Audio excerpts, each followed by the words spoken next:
Olá, que Deus nos abençoe. Iniciamos agora o programa Espiritismo em Ação. Por que tratarmos do tema sexo à luz da doutrina espírita?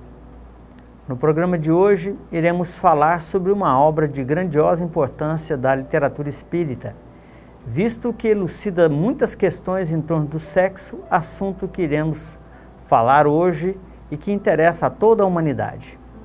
O tema do nosso programa é a obra Vida e Sexo de Emmanuel.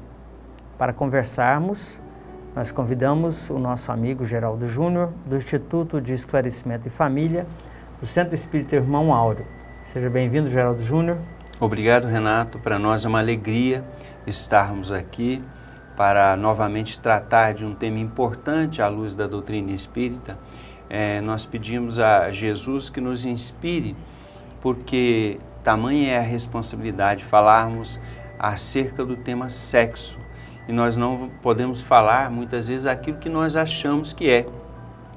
Mas a nossa tarefa é falar sobre o que o Cristo preconizou, Cristo que é o nosso padrão, né?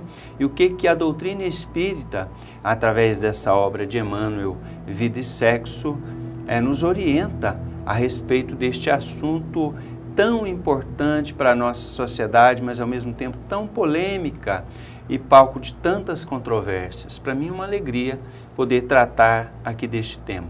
Muito bem, Geraldo Júnior. Como você já disse, é um assunto, é uma obra que queremos tratar aqui, queremos falar sobre ela, da literatura de Emmanuel. Para que a gente inicie, apresente para nós, Emmanuel, quem é esse espírito? Bom, em breves palavras, Emmanuel talvez seja conhecido da população brasileira como o guia espiritual de nosso querido Chico Xavier, do médium Chico Xavier, do saudoso Chico Xavier.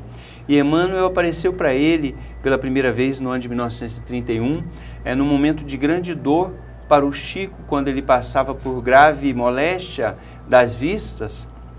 Então Emmanuel aparece para ele e diz para que ele ficasse calmo, né? Que aquilo ia passar, aquela moléstia lá.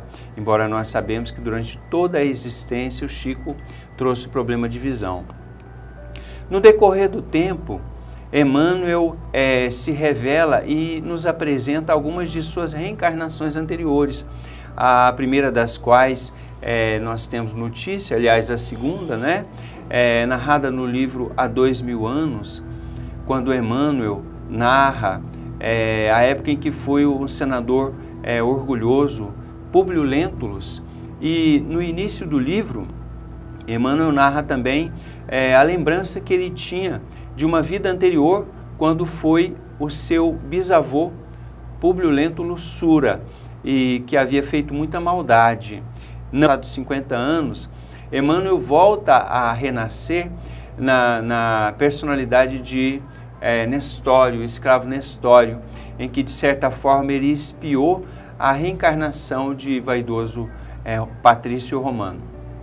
Mais perto de nós e ligado ao nosso querido país, Emmanuel reencarna na personalidade de Padre Manuel da Nóbrega, e que teve fundamental importância para o nosso país, uma vez que ele editou o primeiro livro do Brasil, Diálogo sobre a Conversão do Gentio, tem as suas cartas conhecidas de Padre Manuel da Nóbrega, né? Então Emmanuel sempre trabalhou com a obra do livro, e diz ele que para ele foi de grande importância a reencarnação, como o Padre Manuel da Nóbrega reencarnou em Portugal e veio em 1549 para o nosso país. Foi muito importante para ele, porque ele ainda trazia, palavras dele, trazia algum resquício da época do orgulho da velha vaidade, né? Então, em contato com os nossos indígenas, ele se aproveitou muito nas matas brasileiras e tudo, passando por grande dificuldade, né? Viver com simplicidade, passando por enormes dificuldades, não é? Vindo de Portugal para cá e enfrentar a nossa natureza agreste. Por fim, Emmanuel reencarna também na Espanha, na personalidade do padre Damiano, onde temos ali a figura incomparável de Alcione, espírito elevadíssimo, né? Então Emmanuel teve a oportunidade de viver com Alcione. Então, só retornando muito com a nossa sociedade, uma vez que ele auxiliou a fundar a cidade do Rio de Janeiro e depois fundou a cidade de São Paulo, em homenagem ao seu tutor espiritual, nosso querido Paulo de Tarso, que foi quem, segundo Clóvis Tavares, resgatou Públio Lentulus das trevas em que ele se encontrava. Paulo de Tarso, que era o espírito que tutelava aquelas grandes inteligências, mas que não tinham amor no coração ainda. Então ele resgatou o Públio Lentulus. Geraldo Júnior, você deu um relato aí, en passant, né, pela história, mas qual é a importância desse personagem, desse espírito de Skol na literatura espírita? A importância de Emmanuel é enorme. Basta nós analisarmos a obra de Chico Xavier como sendo um complemento, diríamos, à altura da obra codificada por Allan Kardec, um complemento. Sem a obra do Chico, a doutrina espírita não seria a mesma que nós temos hoje. É claro, a obra de Kardec, o espiritismo puro, Kardec estabeleceu as bases, né, da doutrina, mas o nosso Chico Xavier vem trazer relatos claros do plano espiritual que certamente na época de Kardec não havia possibilidade. E o Emmanuel, como guia espiritual do Chico, como seu controlador mediúnico, supervisionou ao lado de Bezerra de Menezes toda a obra mediúnica do Chico Xavier. Bastaria nós citarmos os romances históricos, Ave Cristo, há 2000 anos, 50 anos depois, Paulo e Estevão, que trata claramente dos episódios do Renúncia, né? Aqueles primeiros que tratam do cristianismo primitivo, dos primeiros cristãos, a obra evangélica de Emmanuel, aqueles volumes Pão Nosso, Vinha de Luz. Então, Emmanuel tem uma tarefa muito relevante com relação ao espiritismo em nosso país. Muito bem, nós vamos para um intervalo comercial e já voltamos. Fique conosco.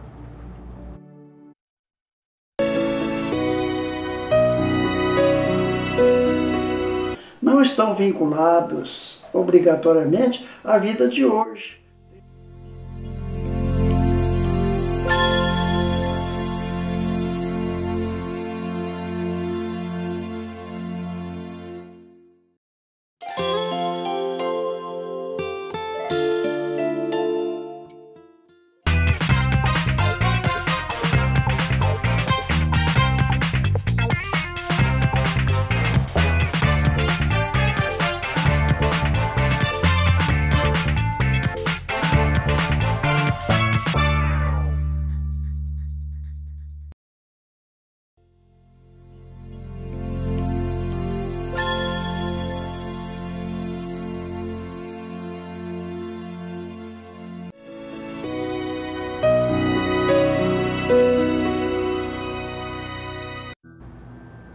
Estamos de volta com o programa Espiritismo em Ação.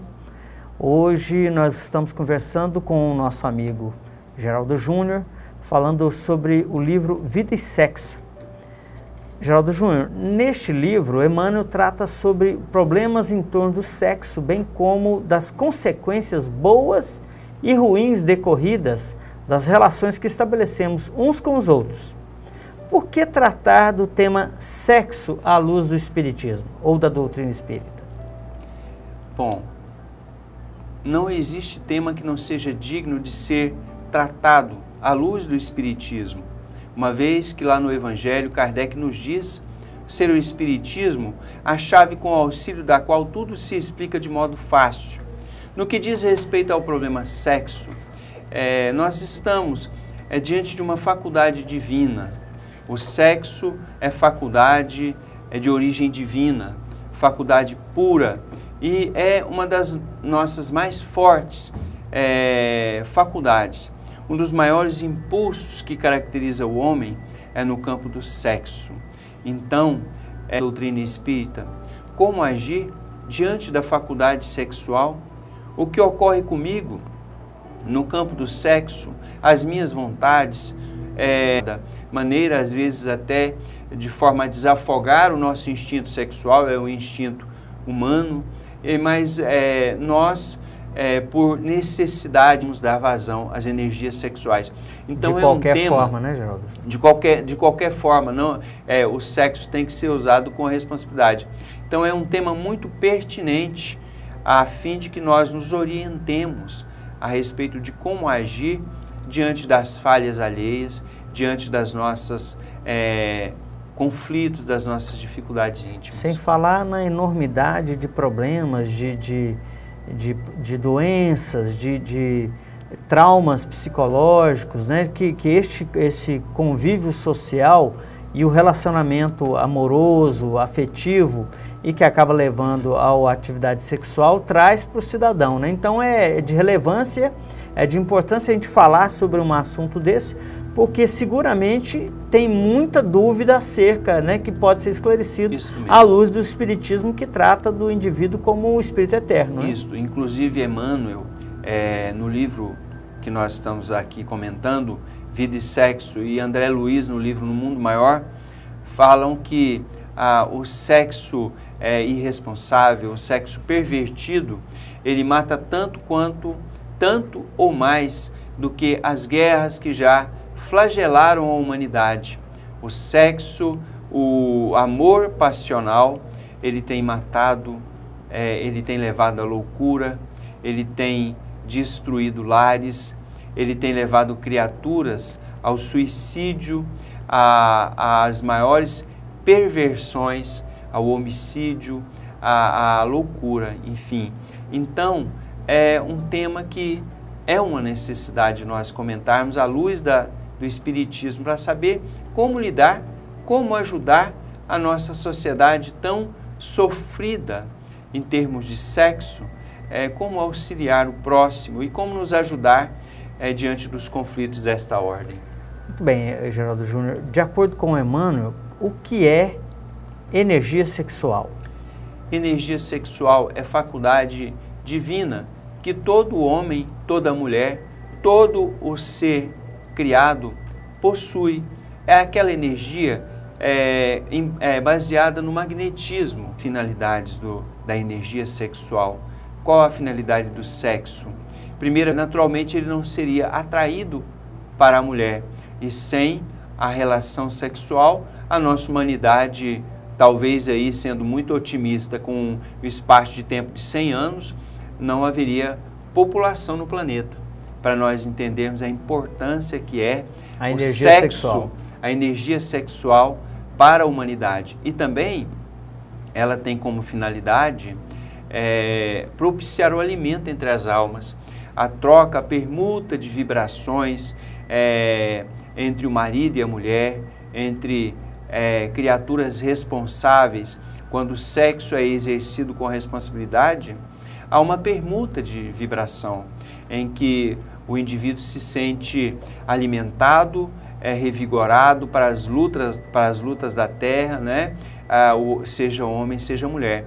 Ao contrário, quando há o egoísmo, a relação sexual irresponsável, sem compromisso, ou quando alguém leva vantagem, que furta a energia sexual de outrem, seja através do assédio, seja através da compra, do ato egoísta, né? Do ato egoísta, do estupro, da violação, não é?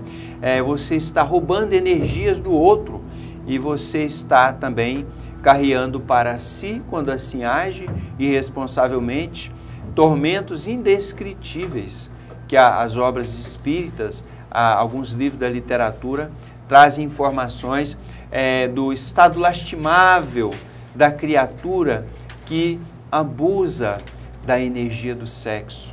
Não é sem consequência que o indivíduo abusa da energia sexual, seja violentando alguém, seja comprando, né? Seja através da relação da prostituição, do sexo livre, né? Então há resultados funestos para aquele que assim age. É lamentável, Renato, a situação dos espíritos que chegam ao plano espiritual falidos no campo do sexo.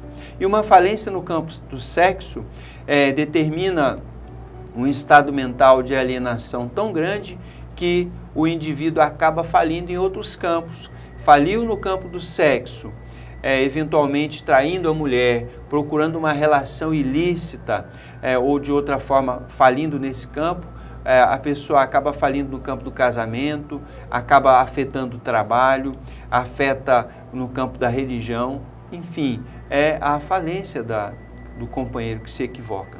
Nós estamos tratando com energia, né? E o fato da gente utilizar mal a energia, a gente acaba desorganizando todo o tecido energético que o nosso perispírito possui, né, Geraldo? Isso mesmo, nosso corpo é constituído de energia, a energia sexual é muito forte. Se nós não temos essa energia, essa faculdade criadora da vida muito equilibrada, nós vamos sofrer as consequências em nós mesmos, em forma de doenças, enfermidade e tudo mais. Muito bem, nós vamos para mais um intervalo e já voltamos com o programa Espiritismo em Ação.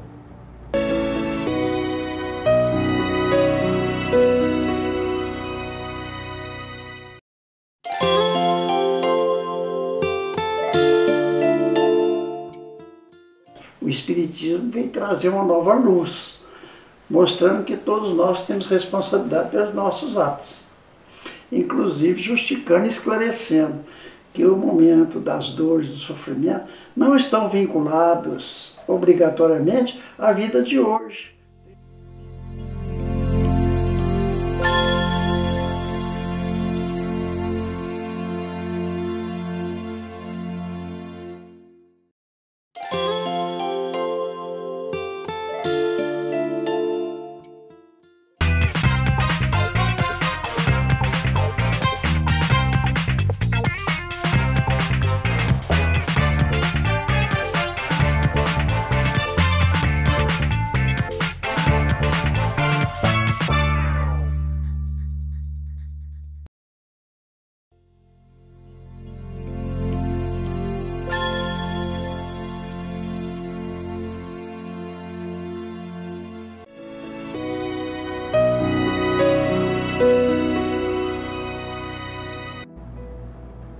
Voltamos com o programa Espiritismo em Ação. Hoje nós conversamos com o nosso irmão Geraldo Júnior, falando sobre a obra Vida e Sexo de Emmanuel. Geraldo Júnior, um dos problemas do sexo de que trata Emmanuel é o adultério. Como é vista esta prática de acordo com a doutrina espírita? E associando a uma outra questão, que é a questão do sexo livre, que a juventude hoje tem praticado com uma certa displicência. Sim, quanto ao primeiro ponto com relação ao adultério, Emmanuel nos diz no livro Vida e Sexo que nós temos que ter indulgência e lembrar da lição de Jesus, quando na praça pública, diante da mulher adúltera, ele perdoa. Então, essa deve ser a nossa posição diante daquele que se equivoca, de não julgarmos, porque conforme nos diz Emmanuel ainda na obra mencionada, a questão do sexo ainda é muito forte em nós. Nós ainda trazemos enormes imperfeições, enormes enfermidades neste campo, recém-saídos de uma poligamia do passado, onde nos acostumávamos a viver com vários parceiros em regime de promiscuidade. Raríssimos na Terra, disse Emmanuel, ainda não estão vinculados ao regime da poligamia, ao menos ainda mentalmente. Então é justo que o homem, ele sinta, o homem que eu falo naturalmente, o homem e a mulher, ser humano, né? Então é justo, diz Emmanuel, que o homem ainda sinta apelo para o adultério, para ficar com este ou aquele indivíduo, aquela, né, fora do relacionamento conjugal. Mas o que não é coerente e que não podemos admitir, né, não podemos admitir para nós, é claro, né, cada um tem a própria consciência, né? Tem seu livre-arbítrio, o que não convém é nós darmos vazão a este sentimento, isto é, nós devemos combater a vontade natural em decorrência do nosso passado reencarnatório. Deseducado, nós nos viciamos no campo do sexo, em inúmeras reencarnações mal vividas, tripudiando a mulher, se aproveitando da mulher, a mulher também se prostituindo. Então é natural que em nós venha esse reflexo, mas nós temos que lutar diuturnamente para corrigi-lo. Então, Emmanuel nos diz... Geraldo Júnior, só te interrompendo, trata da sublimação do ato em si? Exatamente, nós temos que educar, sublimar, canalizar as nossas energias sexuais, canalizar. Se é casado, né? Amemos a nossa mulher, a mulher ame o marido compreenda, ame a mulher, entenda as dificuldades dela, ela entenda o marido, né? Vivamos em respeito mútuo, compreendendo as fragilidades um do outro, mas procurando a fidelidade, né? A fidelidade conjugal. Então, o que nós íamos dizendo, o adultério, Emmanuel nos diz neste livro, Vida e Sexo, que o adultério futuramente será catalogado como patologia nos livros de medicina, nas obras técnicas, como doença da alma. Assim, o adultério como a prostituição talvez mais escancarado, né? Para a humanidade já não é algo que a maioria já não admita, né? A prostituição como sendo a venda do próprio corpo, mas o adultério ainda existe em larga escala. Tem-se a falsa ideia, infelizmente, fomentado pelas nossas novelas, pelos nossos programas de televisão, tem-se a falsa ideia que é algo comum, normal, e aí a mulher diz assim, bom, se o meu marido pode me trair, eu também posso trair ele. E aí ele também não vai poder falar nada, né? Muito bem. Decorre da deseducação. Nós vamos assistir uma matéria sobre o tema de hoje, acompanhe conosco. Companheiros da Terra, à frente de todas as complicações e problemas do sexo, abstende-vos de censura e condenação. Todos nós, os espíritos em aperfeiçoamento nos climas do planeta, estamos emergindo de passado multimilenar, em que as tramas da alma se entreteciam em labirintos de sombra, para que as bênçãos do aprendizado se nos fixassem no espírito. Ainda assim, achamo-nos todos muito longe da meta por alcançar. Se alguém vos parece cair sob enganos do sentimento, silenciai e esperai. Se alguém se vos afigura tombar em delinquência, por desvarios do coração, esperai e silenciai. Sobretudo, compadeçamo-nos uns dos outros, porque por enquanto, nenhum de nós consegue conhecer-se tão exatamente a ponto de saber hoje qual o tamanho da experiência afetiva que nos aguarda amanhã. Calai os vossos possíveis libelos ante as supostas culpas alheias, porquanto nenhum de nós, por agora, é capaz de medir a parte de responsabilidade que nos compete a cada um de nós nas irreflexões e desequilíbrios dos outros. Somos todos peças integrantes de uma só família, operando em dois mundos simultaneamente, aquele das inteligências corporificadas no plano físico e aquele outro das inteligências desencarnadas que se domiciliam nas regiões da mesma terra que habitais, disputando convosco, tanto quanto igualmente entre si, a aquisição de recursos substanciais da evolução. Abençoai e amai sempre. Diante de toda e qualquer desarmonia do mundo afetivo, seja com quem for e como for, colocai-vos em pensamento no lugar dos acusados, analisando as vossas tendências mais íntimas, e após verificardes se estáis em condições de censurar alguém, escutai, no âmago da consciência, o apelo inolvidável do Cristo: amai-vos uns aos outros como eu vos amei.